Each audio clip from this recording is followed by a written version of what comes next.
everyone, and welcome back. This is going to be a non-spoiler reading vlog. I'm not 100% sure what I'll be reading yet. I'm going to read 3 or 4 books, just kind of mood reading from my TBR. This first book is actually one I picked from my summer TBR. It is a mystery thriller called The Water Lies by Amy Meyerson. And in this one, we have a dual POV. We have Tess and Barb. And Tess is a pregnant mother with a toddler. She's living in Venice Beach. She takes her toddler to a coffee shop one day, and her toddler throws this tantrum and starts screaming Gigi at this random woman that Tess doesn't know. And then the next day, that woman is found in the canals right next to Tess's home. And then we have Barb, who is this woman's mother, and she heads to LA to try to figure out what happened to her daughter because she doesn't believe that it was just an accident like the police are saying. And her and Tess meet up, and now they're kind of trying to solve this together. I haven't been having the best luck with thrillers lately. I used to really love thrillers. It was pretty much exclusively what I read, but I've just been having a hard time finding ones I really like. But I am hopeful for this one. I'm having a good time so far. I'm seeing it be somewhere in the 3 to 4 star range. Probably not a 5, but that's okay. But as far as some things about the book, I think both POVs and both characters feel pretty well written for such like a short, fast-paced book. This is like just over 300 pages. And it's been really interesting to kind of see the similarities between the two main characters. A lot of it having to do with how they're moms, even though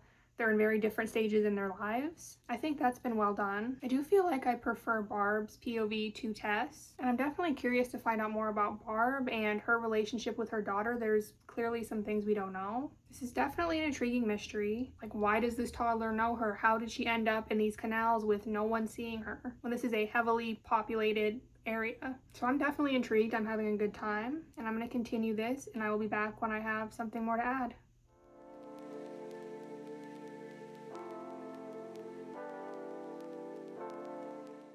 Alright, I'm about 50% of the way through now, and I'm still having a good time. It's nothing like groundbreaking or anything, but it's a good book. I definitely have some theories. I'm excited to see if I'm right. We've started to get to know the main characters better and the victim in this case better. Learned a bit about their backgrounds, their relationships, and that's been kind of interesting to see how similar they actually kind of are, even though they're all at such different stages in their life and are such different people. I think that's been well done. I will say Tessa's POV is kind of frustrating to me. She's kind of frustrating. So I definitely prefer Barb's POV to Tessa's. The mystery has expanded since I last updated. We have more going on. It's gotten pretty exciting. It's done a good job of staying interesting. It still has my attention. So as far as the thriller goes, I am enjoying it. I'm still guessing 3 to 4 stars, but I'm gonna finish this one up tonight, and then I will be back with my final thoughts. Alright, I finished The Water Lies. I'm going to give this one 4 stars. I really enjoyed this, and I'm glad to have found a thriller that I actually really enjoyed. Hopefully this will help me get back into thrillers again. But the ending of this one actually really surprised me. I did not see it coming, and that hasn't happened to me with a thriller in a long while. This was also a great summer read, being set on Venice Beach. The beach is talked about quite a bit. Tessa's POV did continue to frustrate me a bit, but it wasn't enough to like seriously hinder my enjoyment of this book or anything. I feel like this book was well written. The characters were well written. We see these similarities being drawn between our characters as far as motherhood and how that really bonds them, even though they are in 2 such different stages of their life. I think that was really well done.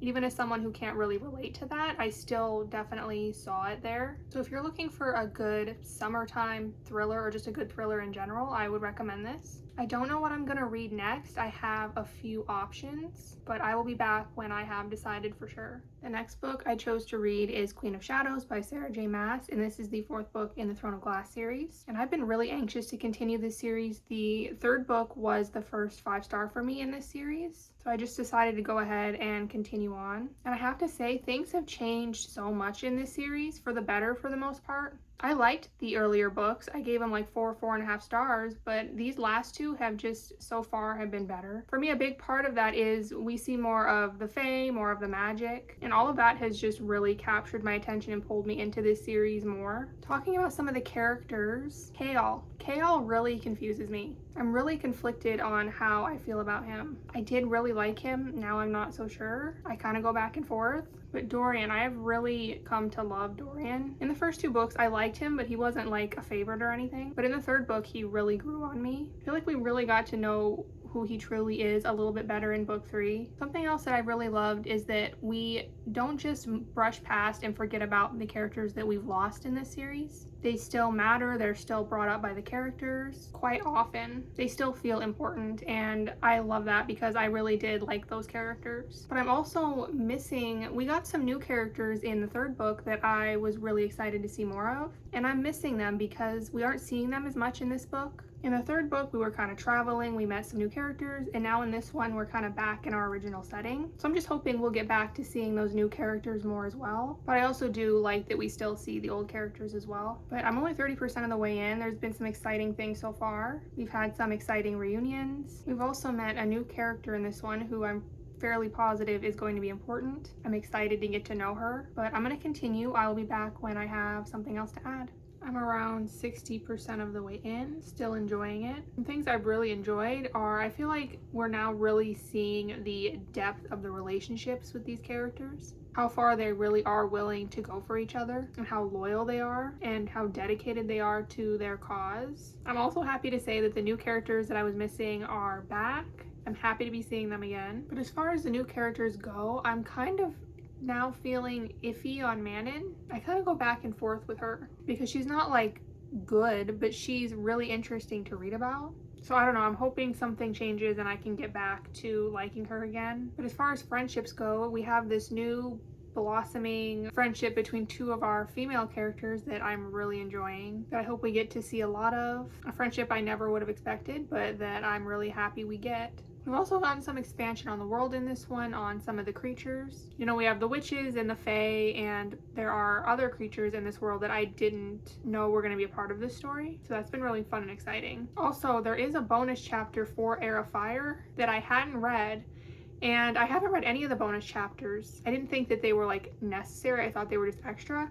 The bonus chapter from Heir of Fire I would recommend reading because it is referenced in Queen of Shadows. There was a character mentioned and some moments mentioned that I could not remember. I had no idea who this character was, and when I searched it up, she was from the bonus chapter. So I would recommend reading that. I don't think it's like absolutely essential, but you just may be confused on who that character is when she's mentioned. But I'm gonna keep reading. I will be back either when I have another update, or maybe I will be back after I finish this one. I've finished Queen of Shadows, and I'm gonna give this one 5 stars. When I first started it, probably the first half, I was kind of afraid it might not be as good as Heir of Fire, but the second half really got me. I'm happy to say I'm back to liking Kaol and Manon. I'm really loving Rowan. Selena's on her way to being one of my favorite FMCs. I'm loving the witches and getting to know their story, getting to know them individually, and also just how they work overall. I really think they're a great addition to this story. I'm really curious to see more of the world. I'm hoping we're gonna see more because it felt like we still have a lot more to learn, which is really exciting. This is just the kind of epic fantasy that you just get lost in and don't want to put down, which is exactly what I was wanting. This one had another exciting ending. So I will be moving on to Empire of Storms very soon, but not quite yet because next I picked up The Ashes and the Star-Cursed King. And this is the second book in the Crowns of Nyaxia series by Carissa Broadbent. It's the second book in the first duology. The series is made up of 3 interconnected duologies, and each duology follows different characters. In this first duology, we follow Rain and Aurea. And in the first book, The Serpent and the Wings of Night, we follow Aurea, who is a human living among vampires. She was adopted by the Vampire King as a child, and that's just where she's been raised. There are these trials called the Kajari put on by the Goddess of Death, and whoever wins them gets 1 wish from the goddess. And these are very deadly trials, and Aurea enters them, and she is the only human among vampires. So she is forced to make an alliance with a vampire named Rain. And I really liked the first book. It was like 4.5 stars. I read the first novella, 6 Scorched Roses. I really loved that. And so I was excited to get into this one. One thing I was really excited about is we saw Vale and Lilith. They're from 6 Scorched Roses. My one complaint was that that book was a novella. I wanted more of them. So I was really happy about that. I'm hoping we get to see more of them. We haven't seen a ton, mostly just Vale. But I really like Carissa Broadbent's writing. I'm enjoying that. I will say the trials are over, so I do miss that. I liked them. That was one of my favorite parts of the first book. This one had a slower start for me, but I am starting to get into it. I just really think I missed the excitement of the trials. And it's been a little while since I read that first book. I probably should have read them closer together, but I am starting to get into it. So I'm hoping to keep that going. I'm gonna keep reading, and I will be back when I have an update.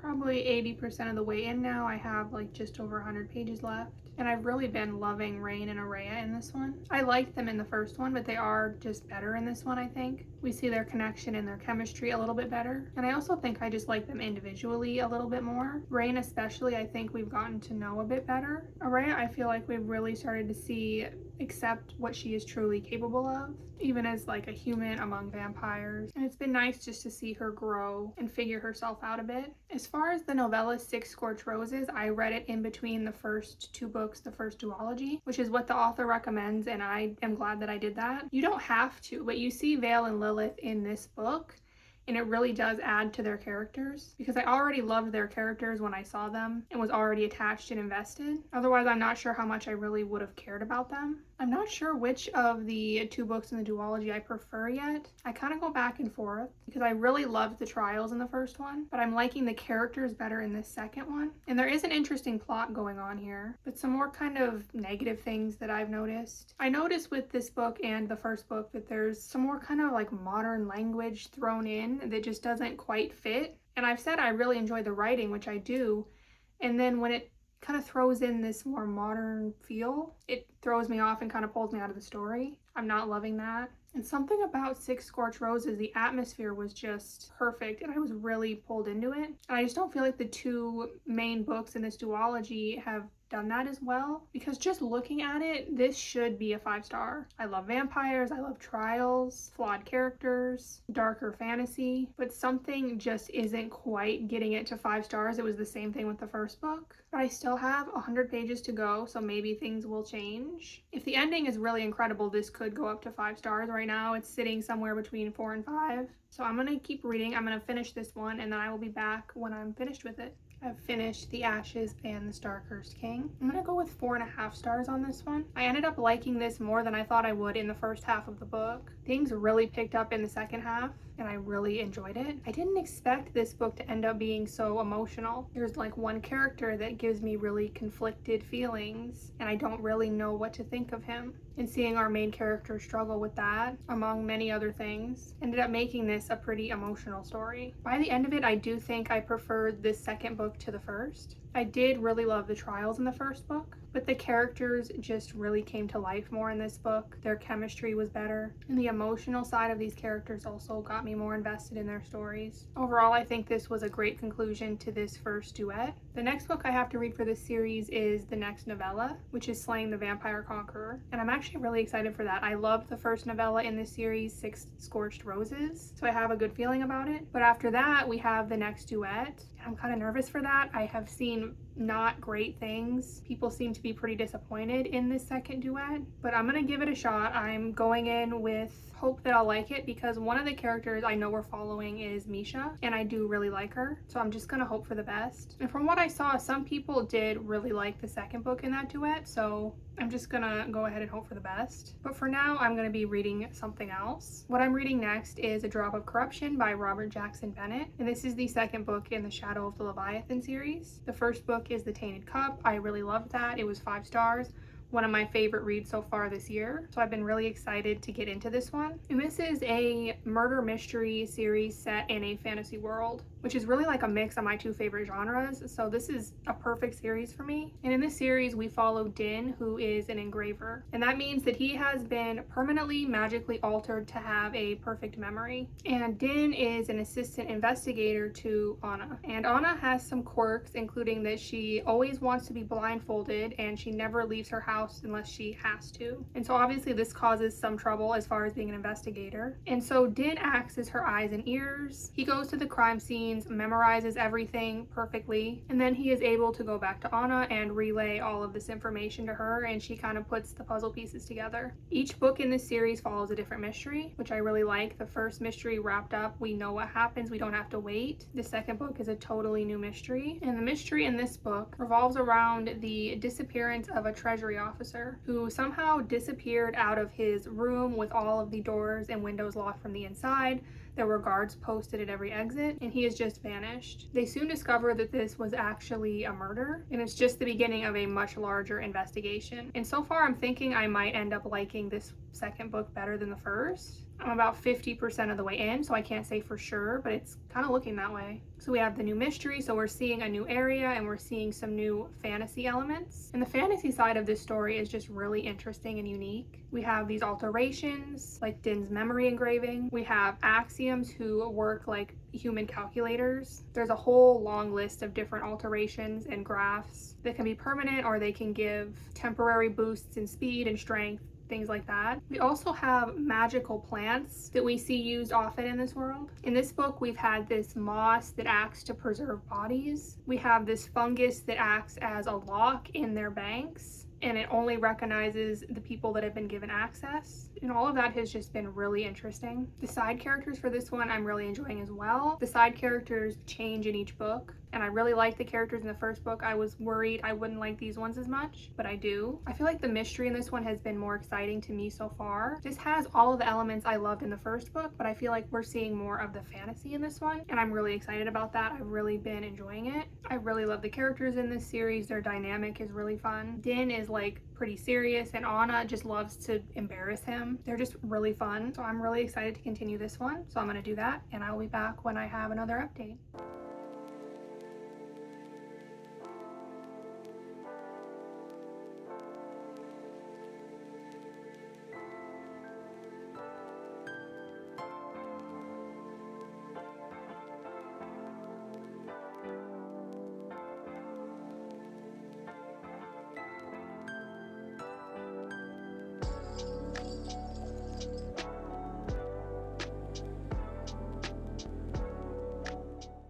I'm about 70% of the way in. Things are starting to come together. Most of my predictions so far have been wrong. The mystery has been so exciting, and I really love how the mysteries in these books unfold into a much bigger case, and how all of the puzzle pieces snap into place in ways that a lot of the time I didn't see coming. I just love when a mystery isn't super predictable. I feel like a lot of the mystery books I've read recently have been, so I've just really been enjoying that. I think we know now who's doing it. I'm reading now to see why they're doing it, to see if they're caught, how they're caught. So it's really getting into the most exciting bits of it. I have like 150 pages left, so I'm gonna keep reading, and I will be back after I finish this one. I've finished A Drop of Corruption. I'm gonna give this one 5 stars. I'm not really surprised by that. I loved book 1. Out of the two, I'm not sure which one I prefer, because I do feel like I prefer the first half of this book, but I think I preferred the ending of the second book. It's really hard to say. I loved them both, but I love the characters in this. We get a side character in this called Mallow, who I really loved. I think she complemented Din and Anna and their dynamic really well. And we get to learn more about Anna in this one, which I was really glad for, because we really don't know much about her. Even now, we still don't know a lot about her, but we know more. And we did get a pretty crazy reveal for her that I did not expect. This one just had a lot of twists and a lot of exciting reveals. The ending shocked me. I did not expect it to be what it was, and I thought the way it was revealed was really interesting. Book 3 comes out in August. I'm so excited, and I will definitely be continuing on in this series.